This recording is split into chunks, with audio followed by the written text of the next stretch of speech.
I'm Mike. Here's your 363 small block Ford. Just got done dyno it. Everything went great. The restrictions combination. Got AFR cylinder heads on it.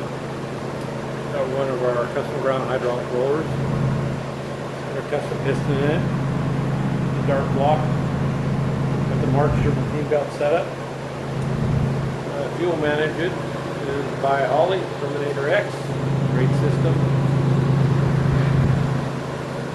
Go in there and show you how it ran. Alrighty, down at 3,500, it's 399 foot-pounds of torque. Looks like it peaks torque 426, been flat in there. Peaks horsepower 492. We rated at 500, got a front end on it, it's about 15, so everything's good. Get her off there in a crate and come your way. Here's the kind of picture of the fuel graph. Have a great day.